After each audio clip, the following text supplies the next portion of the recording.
It takes either a great fool or someone with great courage to say it's a beautiful day in the neighborhood.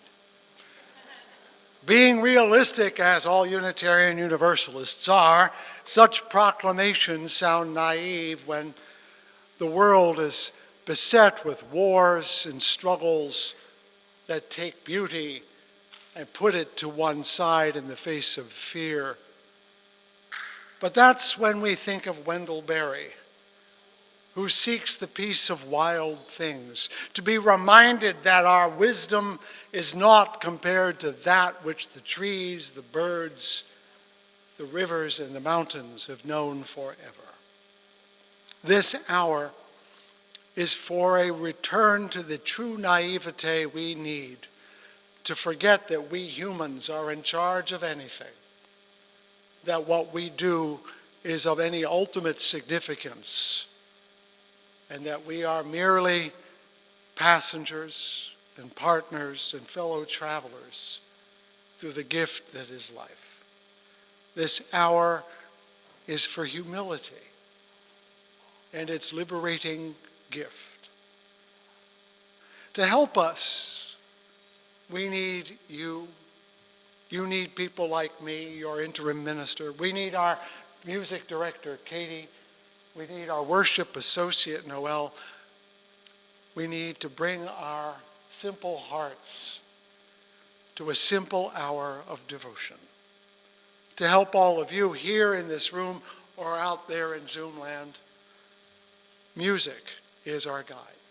And so I invite Linda Horton to gather us through music this morning.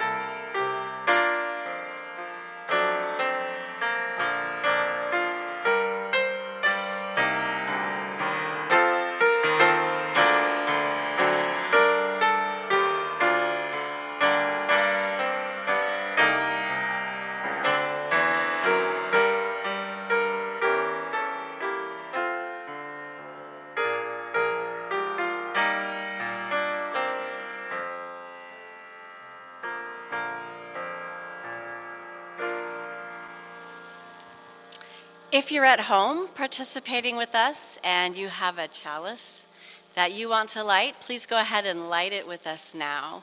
And we'll begin with our opening words that we say together as soon as they pop up on the screen. Here we go.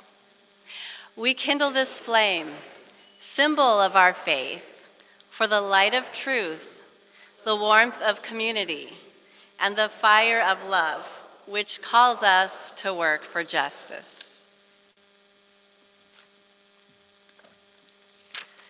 Good morning. Good morning. So lovely to be with you this morning. I'm Katie Seifert, the Director of Music Ministries, and we're going to take a moment to say good morning to each other. So let's go ahead and bring up the people from Zoom. Hello, and they are going to wave good morning to us. Good morning. So glad you can be here with us. And then here in the sanctuary, we're going to send that love right back to everybody on Zoom. So we're going to get a camera shot of all of us here in the sanctuary. There we go. And wave back to everyone online. Good morning. Actually, let's do one big good morning together. 1, 2, 3. Good morning. Lovely. Well, let's join together in singing. And I'm not here to tell you that you have to limit yourselves to a hum. Yes. You are welcome to sing along, and please do. It's been so long that we haven't heard each other's voices. And online, I invite you as well to sing along. Our opening song is Come Sing a Song With Me, so appropriate. And I wanted to highlight that it's by Carolyn McDade. March is Women's History Month, and she is a woman musician and composer.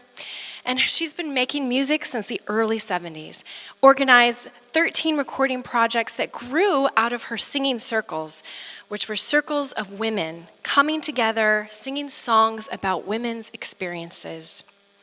So let's join together. Come sing a song with me.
That was our first time singing together again in a couple years. Oh, it feels so good. Welcome and good morning to Valley Unitarian Universalist Congregation. My name is Noelle Hyman, and I'm your worship associate today. We're excited to have received the go-ahead to move a lot closer to normalcy for our services. And you guys, we're bringing singing back. Yay! If you are here in person or participating over Zoom, you are welcome here today. No matter what you believe, who you love, or what your skin color is, you are welcome here. If you're visiting us on Zoom for the first time, or maybe the second time, will you please send out a little message on the chat to let us know who you are and so that we can welcome you specifically? And if you're here with us in the sanctuary for the first or second time, would you please stand up now so we can give you a special welcome?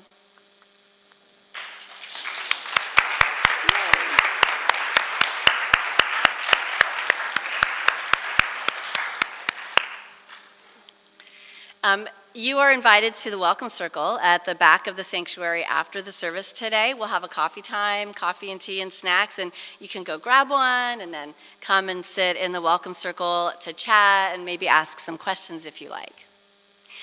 A few things to be aware of. In addition to that, we have a baby comfort room over on your right. And in case you need a little time out or your baby does, there's a speaker in there so you can still hear the service. And if you would like a listening ear during or after the service on Zoom, our lay pastoral care associate on Zoom is Joyce Donahue, and you can reach out to her in the chat. Look for her chat message right now. And then here in the sanctuary, today it's Rosalind Hawkins. And Roz, would you, if she's at the back there waving, standing already, good. So after the service, she'll actually be over here at the front to the right. And both Roz and Joyce will be on call throughout the week as well. When our interim minister, Dr. Reverend Fred Wooden, joined us almost 2 years ago, he introduced himself in part by sharing his own spiritual practice, which is to periodically go on a walking pilgrimage, mostly following paths set out by other religious traditions. And Fred, I just want you to know that your idea of walking as a pilgrimage, as a spiritual practice, that first Sunday, it fascinated me. I've never known anyone to do that, and I've been intrigued by it ever since. I always looked forward to hearing more details someday, and that time has come to really dig in to one of those treks. As Reverend Fred began last week, a 6-week season during Lent to share about one of his pilgrimages. He claimed as one of his sacred treks the 60-mile path once walked by Martin Luther King Jr., with thousands of others from Selma to Montgomery, Alabama, seeking the right to vote. Last week, Fred specified how his spiritual practice is a practice of moving his body. And I get that because so is my most significant spiritual practice, which is yoga, the physical moving form of yoga. It's called asana, and the breathing practices called pranayama, in addition to seated meditation. The yoga practice, the moving one, is a kind of controlled stress experience where I get to practice focus, being present and aware of the range of thoughts and emotions that arise in habitual reaction to the instruction and the challenge of a huge range of body movement. And in that experience, I can practice choosing a different response and making changes in thinking and in movement and posture, which also tends to be habitual in us. Conscious and intentional body movement is a lifelong, deep, soulful need of mine. I'm a dancer, and dance has been my greatest lifelong love. So I totally get the love for intentionally moving your body as a spiritual practice. Some consider protesting and demonstrating a spiritual practice, and that's the very fact that Fred was honoring on his pilgrimage. It's another one that requires intentional involvement of the body. Protest is a spiritual practice for a lot of Unitarian Universalists. And I wonder if it feels at all like a spiritual practice to the citizens of Russia who are risking their freedoms to protest the war Putin has waged on Ukrainians. It looks to me like a spiritual practice and commitment.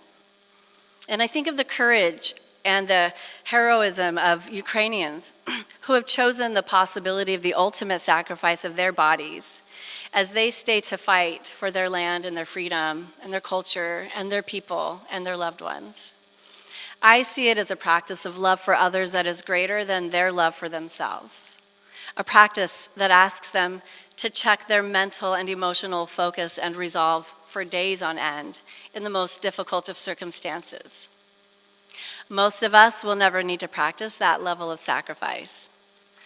Reverend Fred's spiritual practice of walking pilgrimage inspires my imagination and my interest.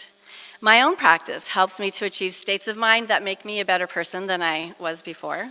And through the meditative aspects, helps me to see things differently, where I myself am not at the center of everything quite so much. So I ask you today to ask or answer for yourself a few questions. And one is, do you have a spiritual practice? And the other is, can your practice involve your whole body in some way? Maybe it's something to try, and I'll just give a few examples. Some of you, I think, may have gardening as a spiritual practice, where you feel your oneness with nature. That's kind of obvious, you're moving your body and using it. But when you smell the earthiness, how present are you, or how present can you be to feel the texture of the soil in your hands while playing some role in creation? Or maybe your practice includes art, writing, study, or serving others in some way. How can you bring your awareness to your body during those practices? Maybe what you're thinking right now is that, well, attending my weekly service is my spiritual practice. And if that's the case, how can you more fully embody your practice as a physical one today, Could it be through your singing, committing to being present to feel the physical sensation of the vibration of your vocal cords? How singing feels and how music feels as a whole body experience. Maybe the focus of your practice is in physically getting up and lighting a candle over there to your left, or laying a stone there to your right into the bowl for someone else's benefit during the centering part of the service. Can you embody that by being fully present with the warm sensation of the flame near your fingers and the transference of the energy from one candle to the other? Or to feel the weight of the stone as you move it from one bowl to the other? Can you feel in your body your love and concern for the person that you have in mind? So you might want to try one of these today during the service with your full attention on the physical and emotional sensations, to the random thoughts that come up, with your full attention and presence and your body.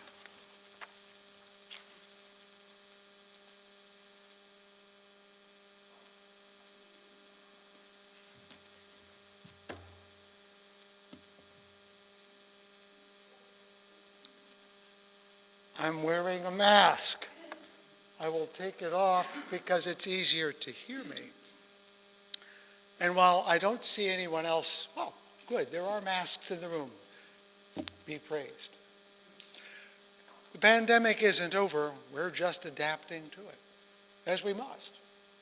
Finding ways to be a community again, and community with care for one another, which is why I ask everyone to wear a wristband, which is a spiritual practice, because it reminds you who you are to everyone in the room. For those who don't know, and I have extras up front, and I will show you how to have your own. The red says, I'm here, but I need distance because I'm at risk. That could have been true before the pandemic. But now we are more alert to the fact that everyone in the room is different in their relative safety.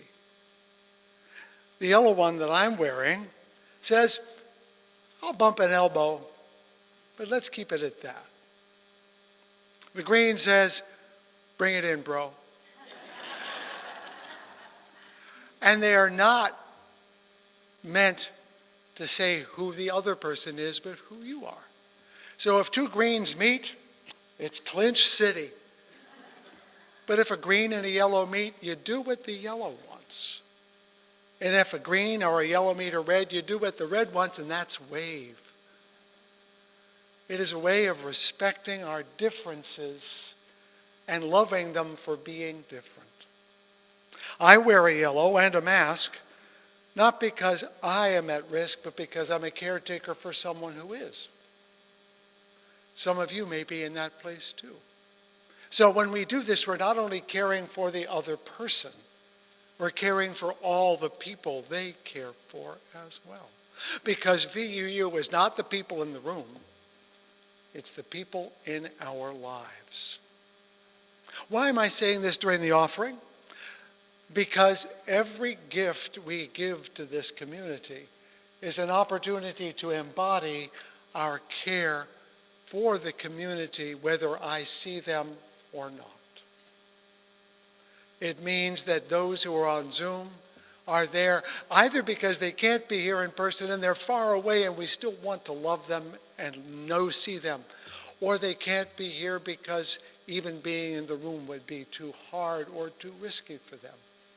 But we pay money so that we can be on Zoom and they can be here with us. The offering allows us to be who we are to each other and be loved and welcomed in spite or because of all of that.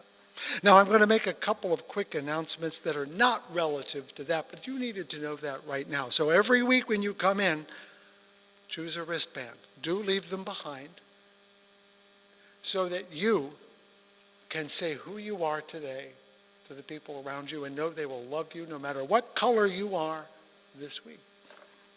If you need to wear a mask, and we will applaud you for it. Go, guy. And if you don't wear a mask, you don't get credit. That doesn't mean you're brave or smart, it just means you're you. So I need to share a couple of bits of news. Today I remind you that we have coffee.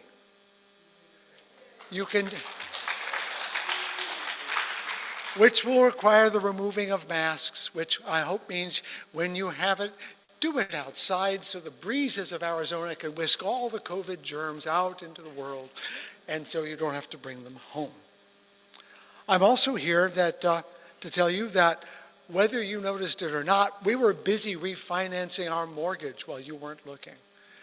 And we did so before things started to go up. Thank you very much. And we will be able to save $22,000 a year.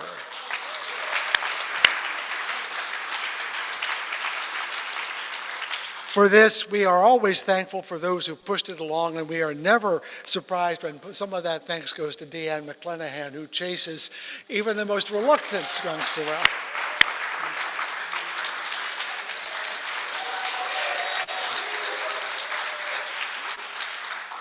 Now, you know we're not going to spend $22,000, which means you're not off the hook. Because we still want you to give, because that $22,000 can help do more for us and not for a bank. So don't stint. This is not the time to say, oh, I don't need to give. No, you need to give just as much as you did before, because with less mortgage, we can do more for more members. Now, I'm going to make it easier for you today. I have a basket here. One of my ushers, could you come down in front and help me out, please? Who's ushering today? All right, Evan, come on down here, dude. All right. Now, when I first got here, I said we needed to have masks that said VUU on them. And I got plenty of them. Now, these are not K or N or 95 or nothing.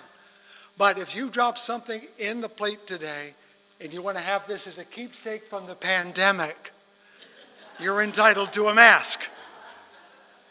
And if you're not wearing a wristband, take one as the plate goes by, and don't forget to put something in the plate as you take out the wristband too. So I will ask you to do that, and now in a moment these ushers will share that around, and you at home or you here can click, text, phone, email, whatever way it takes to continue your support for this very precious community. And as you do that, we'll have a little music from our great helper this morning, Linda Horton.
Check, check. Okay. Now is our time for centering. And thank you for that lovely welcome, Noel. One of my spiritual practices is singing, especially meditative singing. And when I first got this job here, I opened up your hymnals to try to learn as many hymns as I could. And I found so many beautiful chants and meditative songs within your hymnal. So we're going to sing one of them. It's called When Will the Fighting Cease? This song just was medicine to me when the pandemic happened and all that our country was going through, January of 2021. And it's so potent right now with what's going on with our friends in Ukraine fighting for their freedom. So I thought, let's take a moment, sing this song together, and allow it to be a meditation. We're going to sing it a cappella, and I will help teach it to you so that we can hear the vibration and the power in our voices coming together. And I ask that when you sing this song, here's the lyrics, that you envision love breaking boundaries. So if that is in Ukraine, if that is in all parts of the world, in our country, in our personal lives, maybe a spouse, there's been fighting more than usual, or with our kids, our family members, our friends, our communities. So it goes like this. When will the fighting cease? When will we live in peace? When our love breaks boundaries. Go ahead and sing it with me. When will the fighting cease? When will we live in peace? When our love breaks boundaries. When will the fighting cease? When will we live in peace? When our love breaks boundaries. Each time that we sing it, allow the words to sink even deeper. And I encourage you to play with harmonies and to allow your heart to express these words through song. Here we go again. When will the fighting cease? When will we live in peace? When our love breaks boundaries. When will the fighting cease? When will we live in peace? When our love breaks boundaries. One more.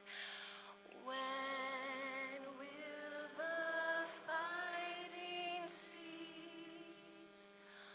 When will we live in peace?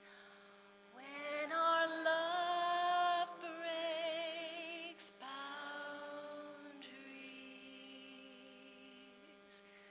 Beautiful, thank you.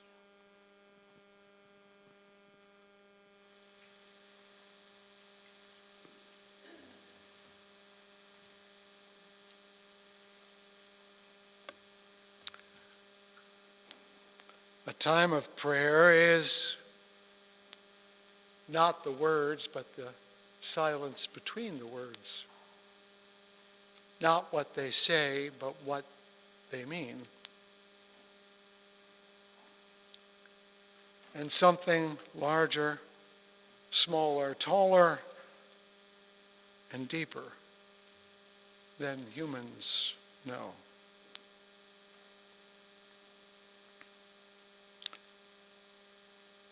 Prayer today is found in the flowers to my left and to your right. They rose up out of the ground unbidden, found their way toward the sun without direction, furled and unfurled their petals without being told.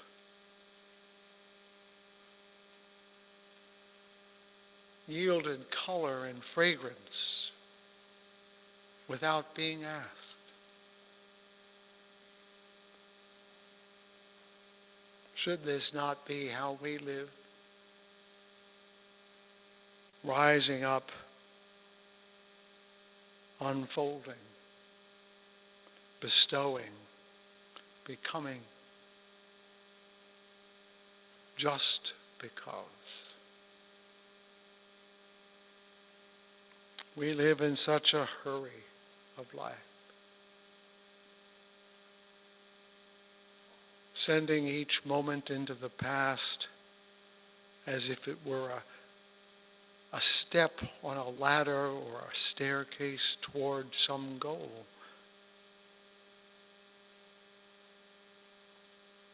But the flowers tell us the goal is already here. The treasure is before us. The perfection is all about us. And yet we hurry past. And so we remind ourselves here. And perchance again in the coming days, to follow the flowers a little more.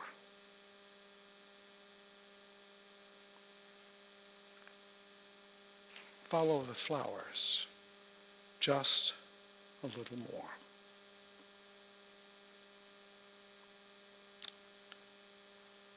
We have special music today which is very different from this prayer, but it is a prelude to the sermon. So, with your petals and flowers open, give a listen.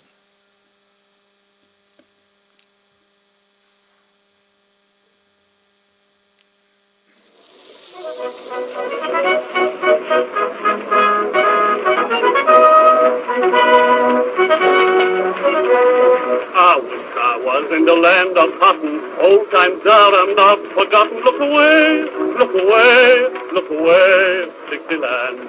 In Dixieland where I was born in early on one frosty morning. Look away, look away, look away, Dixieland. And I wish I was in Dixie, hooray, hooray, in Dixieland. I took my chance to live and die in Dixie. Away, away, away down south to Dixie. Away, away, away down south to Dixie. Oh, Mrs. Mary Will the Weaver, William was a gay deceiver. Look away, look away, look away, Dixieland. But when he put his arm around her, he smiled as fierce as a 40-pounder. Look away, look away, look away, Dixieland. And I wish I was in Dixie, hooray, hooray, in Dixieland. I took my time to live and die in Dixie. Away, away, away down south to Dixie. Away, away, away down south to Dixie. His face was sharp as wood to cleaver, but that did not seem to grieve her. Look away, look away, look away, Dixieland. Oh, Mrs. Jackson, the foolish heart as died for a man that broke her heart. Look away, look away, look away, Dixieland. And I wish I was in Dixie, hooray, hooray. In Dixieland I took my stand to live and die in Dixie. Away, away, away down south in Dixie. Away, away, away down south in Dixie. And I wish I was in Dixie, hooray, hooray. In Dixieland I took my stand to live and die in Dixie. Away, away, away down south in Dixie. Away, away, away down south in Dixie.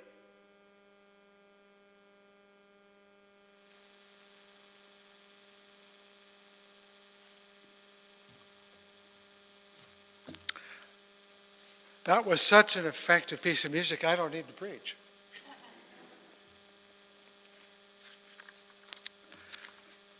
So there I was in Selma, Alabama in October of 2019, waking up at a hotel on the bypass north of the city. I woke to clouds and the promise of rain, lots of rain. Now, part of my spiritual practice, in addition to walking, is reading. And I have a relationship I've cultivated for a third of my life with the Jewish community. And so I try to practice that when I'm on the road by reading from the Torah. It always has something more to say if you just open your ears. And the portion that week, as I opened it up, was Noah, rain. Well, we were on the same page. I'm walking from Selma to Montgomery on a personal pilgrimage whose meaning is not known until I do it. And that's the whole point of a pilgrimage, to discover what it means, not to know. One of them was contrition, as I discovered on my first day. Though I could not have gone to Selma at the time in 1965, being 12 years old, I'm sure my parents would not have let me get on a bus to go there. I would not have gone, I know, if I were older. Fear is an old companion in my life, realizing that had the demand come when I was older, I probably would have found an excuse not to go. And I felt ashamed of that. That was my first day. What other grim revelations awaited me, thought I, as I began my walk through the raindrops. Walking is a biblical thing too, by the way. Abraham walked to Canaan. There were no buses, obviously. The children of Israel walked out of Egypt. And of course, they didn't stop walking for 40 years, condemned to wander because of their cowardice. Early followers of Jesus called themselves not Christians or even Jesus followers, but people of the way, as though they were on a path. And that's not just Jews and Christians. The word Sunni in Arabic comes from the word for path, meaning they're on the right way. And of course, the oldest American Protestant church still in existence, now Unitarian by the way, is in Salem, Massachusetts, founded by a covenant they shared that simply said they agreed to walk together in all God's ways. Walking is a big deal, it turns out. I leave my hotel at 7:45, retracing my steps back downtown. I cross parking lots and car dealerships and go through fast food drive-thrus. I go past a dodgy Asian buffet and the Walmart where I bought my sushi last night. If you're considering a pilgrimage, one of the rules is you take the world as it is, not as you want it. Leave the images of trekking through the Shire or trudging through mountain snows behind. A great deal of every pilgrimage is pretty prosaic. You're walking through neighborhoods people live in. That's a lesson I learned the first time when I walked along Hadrian's Wall, which begins, believe it or not, on a streetcar on Newcastle upon Tyne. Pilgrimage is by definition a pedestrian undertaking. Though it is cool, the air is heavy from the rain overnight. I head back to Brown Memorial Chapel, which you saw during the slideshow. And past other churches, I go all my way. Smaller churches, little bitty churches, storefront churches with names like Abundant Life Center, Apostolic Church pastored by Bishop Brother Clem and Sister Udine Watts. I passed the St. Paul Missionary Baptist Church, all small in various states of decay. A banner on a chain-link fence announces a Korean evangelist is coming to town with his own K-pop group. Does it seem odd to you that if we're such a Christian nation, we are always in need of reviving it? But it seems the nature of the beast. This part of Alabama is called the Black Belt, I learn, supposedly for the dark black soil that's so well suited to cotton farming. But I suspect it also means the region where black folks are abundant because of that soil and because of that crop. History hovers in the air like humidity, like pollen that when it comes out turns everything faintly yellow. There is nothing that is not dusted with the past here. More storefront churches. I see a suspicious cat watching me from a stuffed chair on a front porch. I go past a vacant gas station rusting casually away into nothing. And then I'm back at Brown Memorial Chapel, where everything began so many years ago. I am the only one on the street. Off in the near distance, a young man is shooting baskets in the church parking lot, and the only sound I hear is the pocket-a-thump of the ball going through the hoop and landing on the macadam before he throws it again. Approaching the church, a memory comes to me from when I started my pilgrimage 2 years earlier at Winchester Cathedral in England. That's an immense, momentous place with a Gothic building that lords over the green and a great expansive park with carefully cultivated English gardens all around it. The place could not be more different than this, and yet they feel the same somehow. To begin a pilgrimage at a church is to know you're about something sacred, that you're going on a journey that takes you inside yourself. And so as I compare the two, Brown Memorial Chapel with its basketball player on the parking lot and Winchester Cathedral with its carefully cultivated English garden, it feels like I'm bringing two corners of a piece of paper together to form an origami figure. They could not be more different, and yet they meet at the apex, and something new begins to form. With a breath, I begin. Following the route they did back in 1965, you saw the sign that said historical marker. They are along the way. I passed the police department, still in the same building where Dr. King and others were jailed after the first march. A block later, I passed the place where James Reeb and Clark Olson and Orloff Miller were assaulted on March the 9th. On to Broad Street, which you would call Main Street. And a short block from there to the bridge, I walked past the closed shops. The only one still open, aside from the Mexican restaurant, is a place selling ladies' church hats, the kind that are worn in black churches, frequently called crowns. Back in Grand Rapids on our old Main Street, one of the few stores to survive all the downturns was a wig and hat store. Is there something going on I don't know about? And then I was at the bridge. 4,000 marchers went over it on March the 21st. You saw the picture on the slides. 2 weeks earlier, Bloody Sunday, that's the part we remember. The police and the tear gas and the beatings, John Lewis and Martin Luther King and everyone else. March 21st is when the federal government took command of the Alabama National Guard, ensuring they could cross safely and continue onward. The vernal equinox was the day before, the first day of spring. Passover takes place in spring, doesn't it?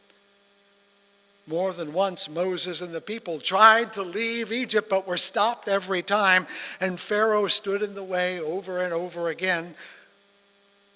Only outside intervention. In the Bible, that would be God. In Alabama, that would be the National Guard. Helped them get over that Red Sea called the Edmund Pettus Bridge. When Israel was in Egypt land, I thought to myself as I walked over the bridge, no, the waters had not been parted, but the city police had been. Again, the paper folds, and what is far apart comes together and something new forms. Images and symbols come together, echoing back and forth. I'm not just retracing their steps and that story from 1965, but Exodus and even the earth itself, because it was spring. Spring, when things new happen.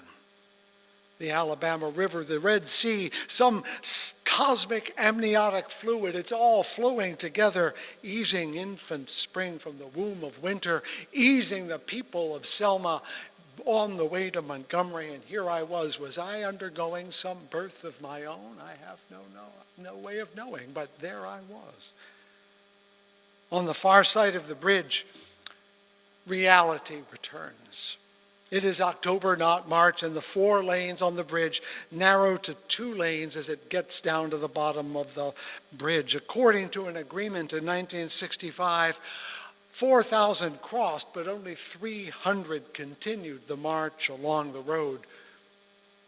It was 2 lanes all the way to Montgomery back in '65. It has since been expanded into a 4-lane highway divided by a wide median strip, but that begins about a half a mile out of town. Right now, it's the road that was there. The original road, though, is pretty much gone. But one thing is still true. The road then and the road now have the same name, Jefferson Davis Highway.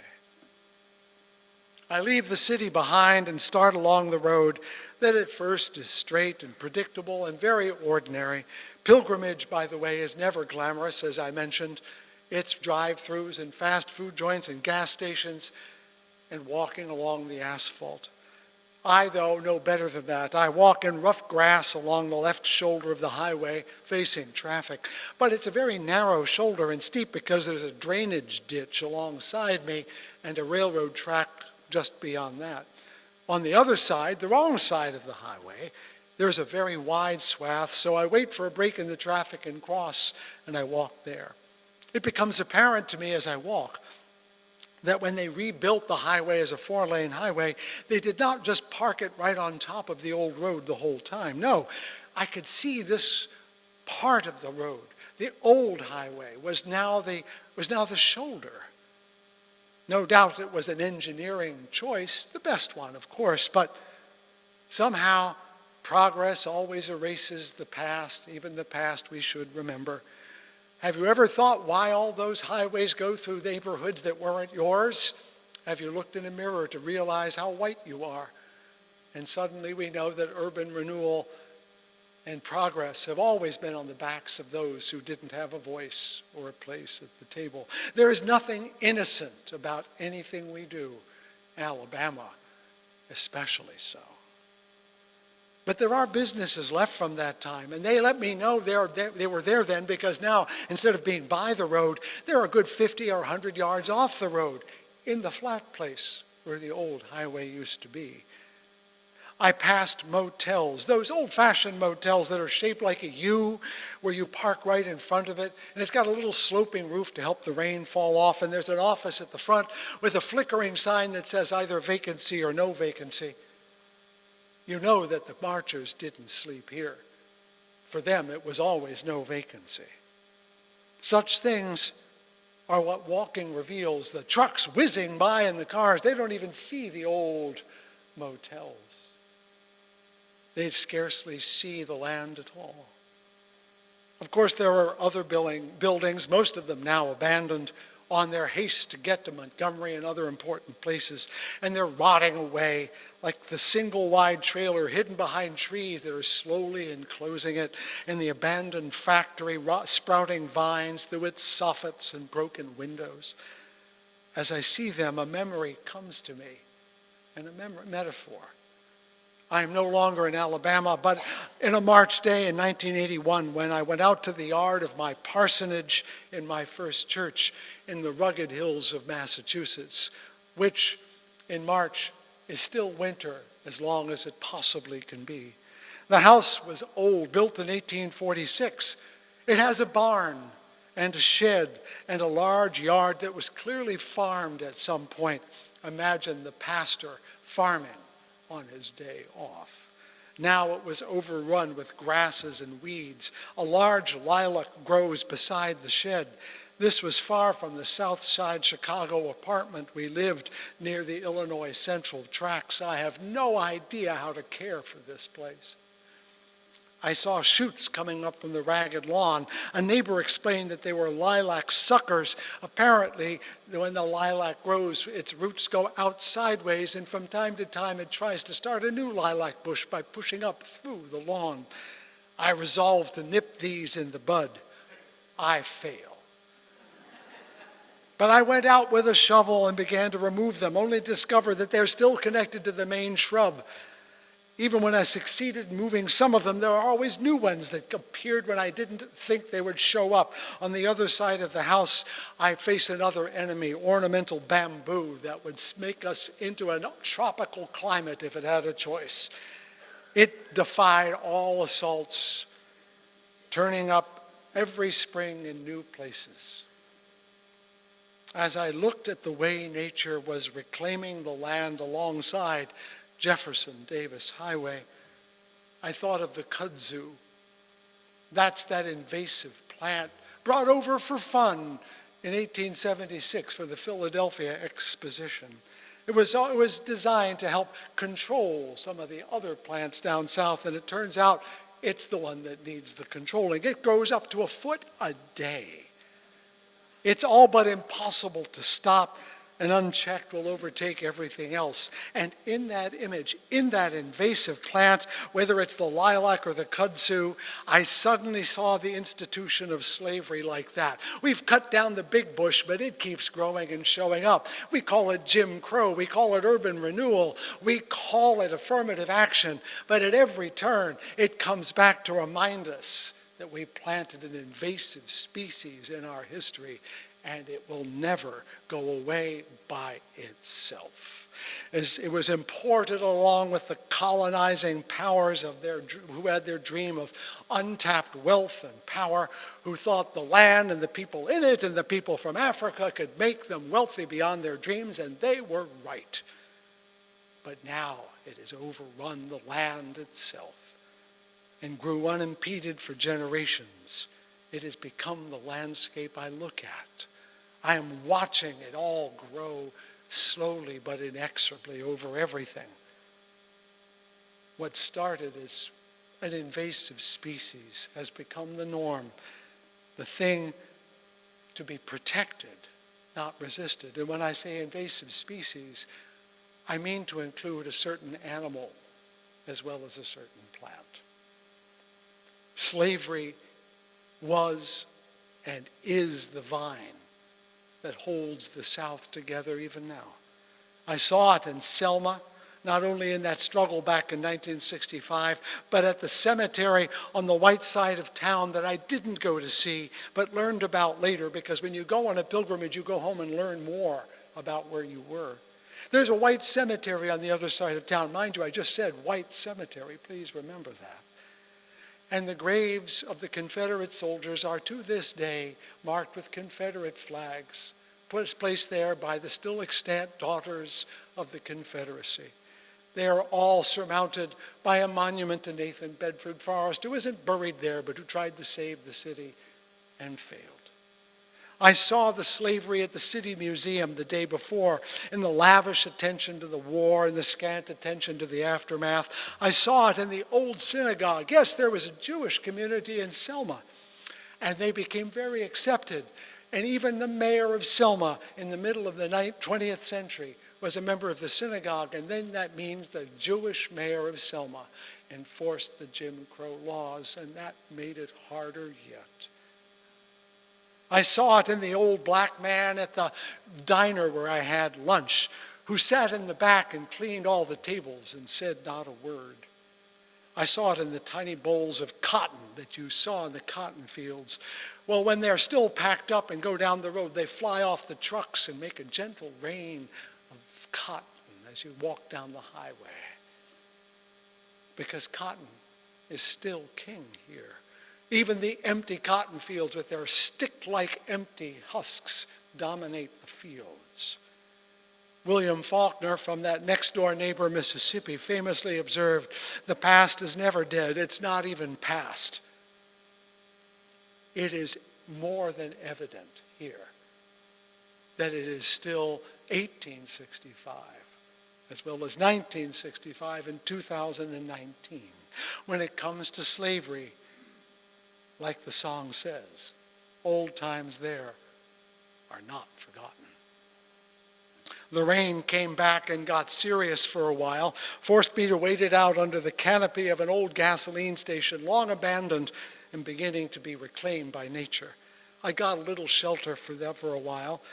When it let up, I went back to my walking in the wet grass along the highway, which, despite being mowed, was still 8 inches tall, which made walking through the wet grass more like walking through 6 inches of snow.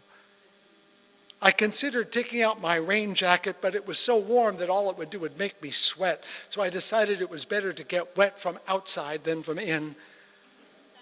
My legs began to ache, my shoulders too. I knew I had gone pretty close to the miles I was planning. It was good to have a walking stick.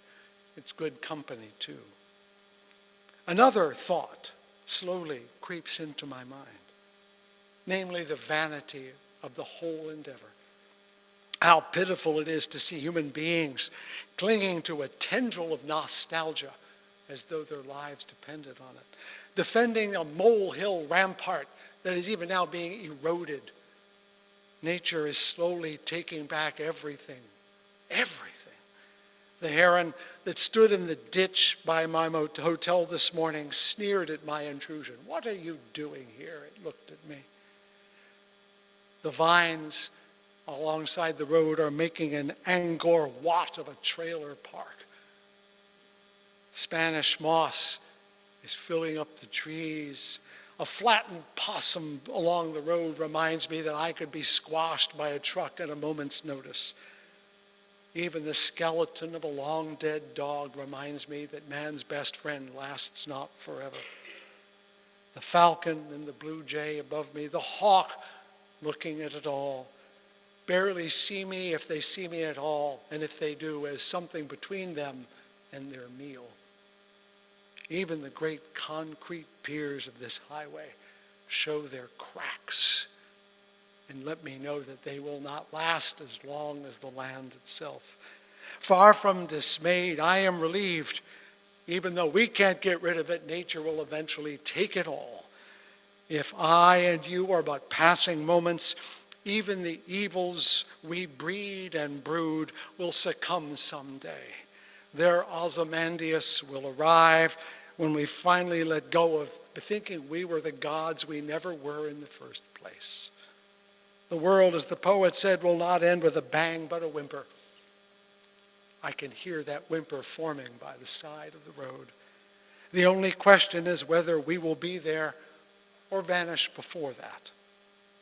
Above me, the clouds roll and shift, dropping tiny spurts of rain like so many bored breaths from the sky. Body heat has dried my shirt, but my feet are still soaked and my shoes squish as I go along. I have good shoes, no blisters. Ahead, I see the post office where my ride is to find me. I see a car, a woman, a hand waving. Civilization beckons. I get into the car, rest my feet, and realize as we pull away that the real one is the one vanishing in the rear view mirror, and I'm going back to the folly of human pride. As it says in Genesis, it was evening, it was morning, the second day. What creation awaits me tomorrow? What revelation? Today I know slavery will be with us forever. The only question is, are we willing to keep it from overtaking us? Thank you for your time and your attention. Katie.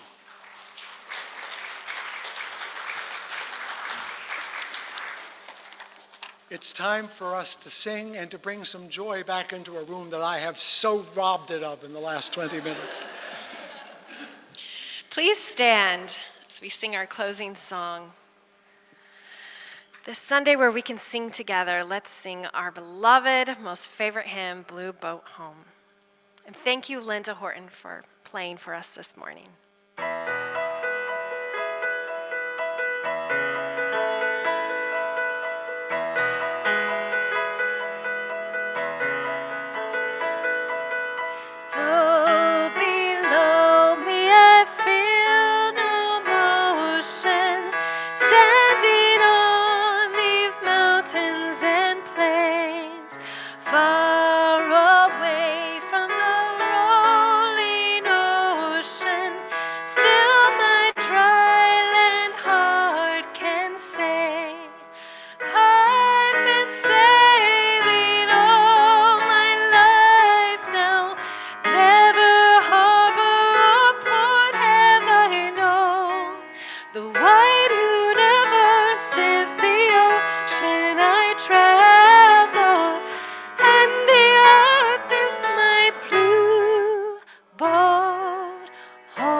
making our way by the lights of the heavens in our beautiful blue boat home.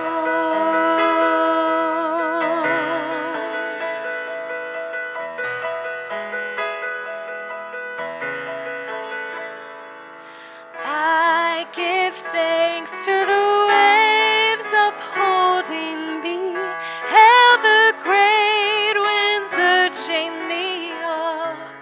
Greet the infinite sea before me, sing the sky my sailor song. I was born upon the fathoms, never harbor or port have I known. The wide universe is the ocean I travel, and the earth is my blue boat home.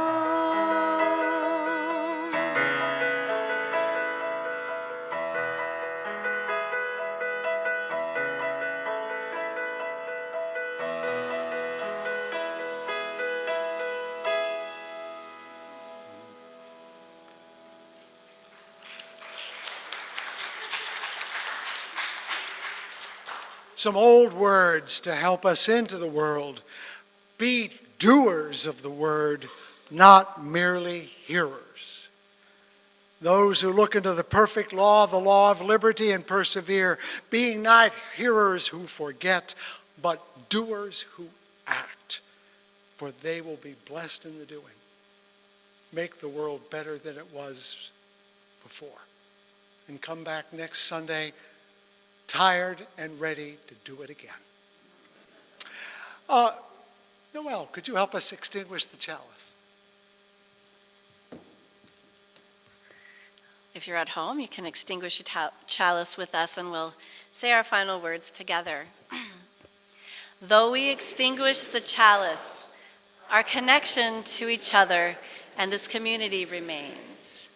May its light guide us this week as we walk the path of justice, speak words of love, and fill our world with compassion until we meet again.